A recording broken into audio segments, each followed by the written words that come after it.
సిద్దిపేట జిల్లా ఆర్యవైశ్య మహాసభ మహిళా విభాగం ఆధ్వర్యంలో ఆర్యవైశ్య భవనం సిద్దిపేట నందు ఉదయం శ్రీ వాసవి అమ్మవారి పారాయణం 41వ రోజు మండల పారాయణం ముగింపు వేడుకలు ఘనంగా జరిగాయి.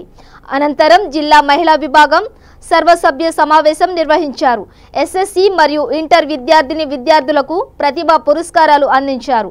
ముఖ్య అతిథులుగా తెలంగాణ రాష్ట్ర ఆర్యవైశ్య మహాసభ అధ్యక్షులు శ్రీ అమరవాది లక్ష్మీనారాయణ, మాజీ మంత్రి సిద్దిపేట శాసన సభ్యులు శ్రీ తన్నీరు హరీష్ రావు, జిల్లా పరిషత్ అధ్యక్షురాలు శ్రీమతి వేలేటి రోజా శర్మ, గౌరవ అతిథులుగా స్థానికులు రాష్ట్ర కార్యదర్శి శ్రీ గంపా శ్రీనివాస్, జిల్లా ఆర్యవైశ్య మహాసభ అధ్యక్షులు శ్రీ ఆయిత రత్నాకర్, సన్మాన గ్రహీత వరంగల్ మేయర్ శ్రీ గుండా ప్రకాష్, రాష్ట్ర కార్యదర్శి కాచం సుష్మా గారు మరియు మహిళా విభాగ ప్రతినిధులు పాల్గొన్నారు.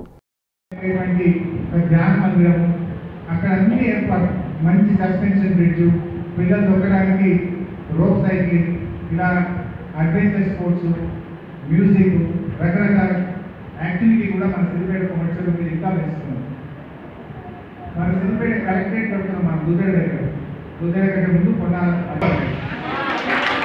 అన్నింటినీ ఏర్పాటు మన చైర్మన్ సార్ చెప్తే మీకు ఏర్పాటు చేశాడు. 300 ఎకరాల్లో ఆక్సిజన్ పార్క్ పెట్టింది. ఆక్సిజన్ పార్క్ అంటే ఏంటిది? కొన్ని చెట్లు మంచి గాలిని ఇస్తాయి. ఏంటి అవి?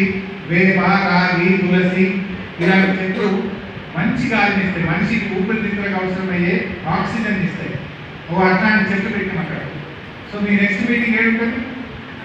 ఆక్సిజన్ పార్క్ ఉంటుంది. సో మీ మీటింగ్ మీటింగ్ ఎప్పుడు పెట్టుకున్నా కూడా ఒక మనిషి వస్తాడు, ఒకసారి ఒక గైనకాలజీ డాక్టర్ వస్తాడు, ఒకసారి మహిళా లాయర్ వస్తుంది, ఇంకొకసారి మన క్యాన్సర్ డాక్టర్ వస్తాడు. మీకు స్క్రీనింగ్ చేయడం కానీ, మీకు ఆహార అలవాట్లు, ఆరోగ్య అలవాట్లు, మీరు తినే ఆహారం